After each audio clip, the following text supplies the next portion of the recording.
The heavyweight belt was once upon a time known as the most prestigious belt in boxing. You know, as of most recently, it lost its luster a little bit, and rightfully so with the quality of opponents that's out there. It's always been a division known as the land of the giants. The Larry Holmes, the Klitschko's, the Lennox Lewis, the Riddick Bowes. I mean, you had Iron Mike Tyson, but, you know, he was a one-punch knockout power. It's a division where they like to see knockouts. They like to see giants. What are you, 6'1", 6 feet? How do you think, because you're considered a boxer, you know, that's safe to say, how do you think the style that you have can bring that beat back to the heavyweight division? Well, I think I can bring action with this, especially fighting with the big guys, because I'm forced to press the action, forced to throw more punches and harder punches, and do more in the ring to take over.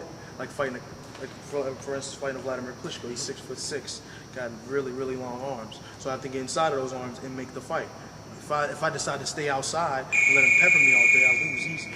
You know what I mean? So what I got to do is really make the fight. And by fighting these big guys, you know, being an underdog, because I'm being a smaller guy, I've been an underdog basically most of my career, even fighting the guys on the way up. So you understand what I'm saying? So getting in there with a guy like that who's a giant, who's been knocking guys off like crazy. If I get in there and beat him easily, you know, how many people would really gravitate to that, especially being an American, and most Russians now have belts. Right. You know what I'm saying? It's over Eastern European champions, and that's all they have now, where there's no American guys really pushing. You know what I mean? But me and a guy by the name of Tony Thompson and some other upcoming guys. And if we can go in there and take over being, I came from nothing. You know, I'm not saying my background is nothing, but as far as from not having, you know what I'm saying, to come up there and just take over the division, a lot of people gravitate to that. And it would just bring a lot of attention back to the heavyweight division. Follow up to that question. As a boxer, as what you know, you say you're my man outside the ring.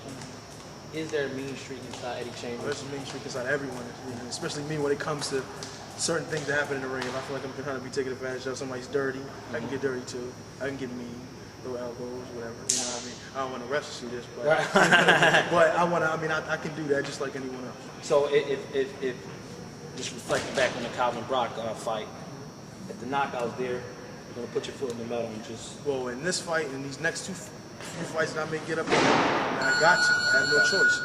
These are bigger fights, more important. You know, and everyone is important. That fight was more important than the last one before it. You know what I mean? So I definitely got to do it. I got to capitalize on all the mistakes I've made in the past.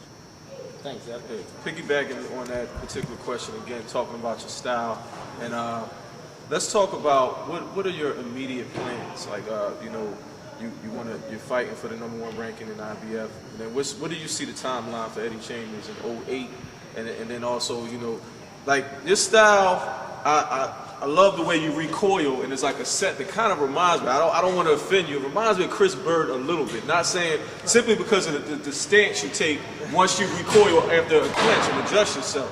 So I wanted to elaborate more of how you developed into that style, and then also what is your plans for 08? Well, I developed that style from little things we do in the gym, you know, the thing we call drills, you know, as far as from my defensive skill. Practice diligently on blocking, slipping, little things that a lot of people don't do. They don't take those things seriously. They figure they get in there. Guys who believe just their power or just their offensive ability don't know that they have to have a defense when they go in against top fighters, better fighters. You know what I mean? So there's things that we've worked on over the course of years, my whole 11-year career, as a matter of fact. When I was an amateur, my first fight, until now, 31st fight as a professional, and possibly a title shot. So these are things that you don't leave behind just because you get to a certain level. You know, you have to practice the basics, and that's what we do. You know what I mean? As far as 08, you know, after this fight, hopefully I get this title shot, and by the end of 08, be fighter of the year after beating one of the toughest champions in the past few years, in Klitschko, and having an heavyweight title. That's my plans. So the plan is once you get this ranking to be next in line, challenge Klitschko. If it's Klitschko, if it doesn't even matter, as long as I get a shot at something to make me, to start a Hall of Fame career. That's what I really want. I really believe that I can do it.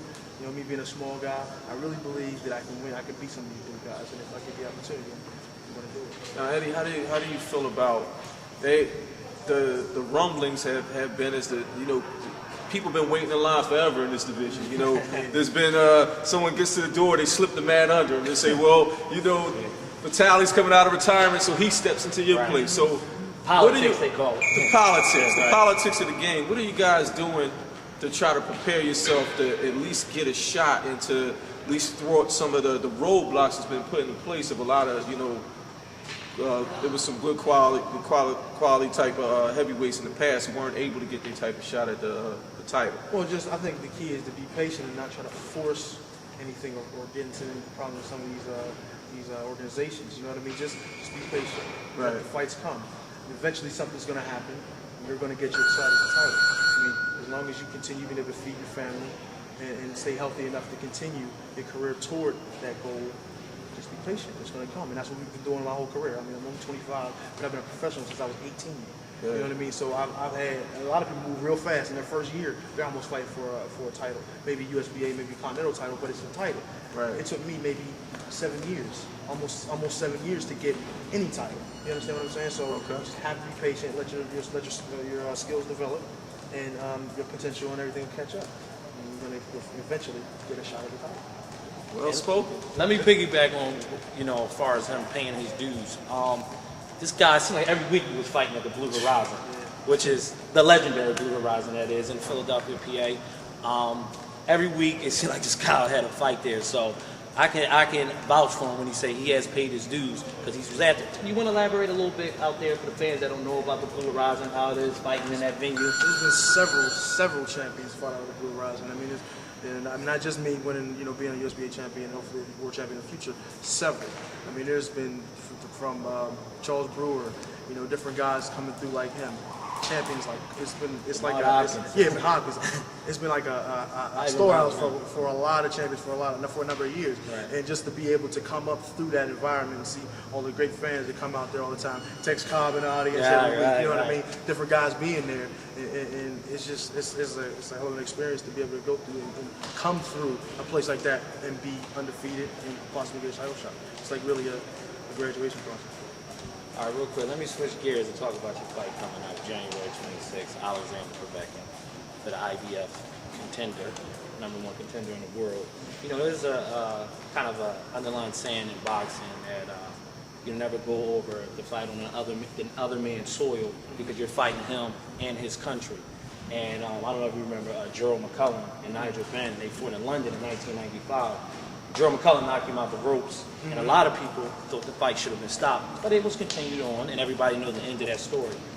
Do you worry about all that stuff, or do you just worry about the task at hand, and that's just winning the fight? I mean, you think about that in the beginning when you're signing and you're getting ready to think, like, I'm going to go to Germany to fight this guy. Right. You know what I mean? I gotta think about this. But once you sign for the fight, when you get in that ring, you're going out there to fight, and no matter where you are, you got to fight the same way, just as hard, just as effective. Put together the same combinations. Whatever you were planning to do, you have to do it with the same enthusiasm. So no matter where you are, you have to turn it into a fight. Whatever, you know what I mean? You got to win.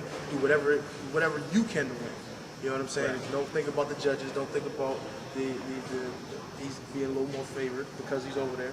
And it's just hope they're gonna give a fair decision if it goes to that.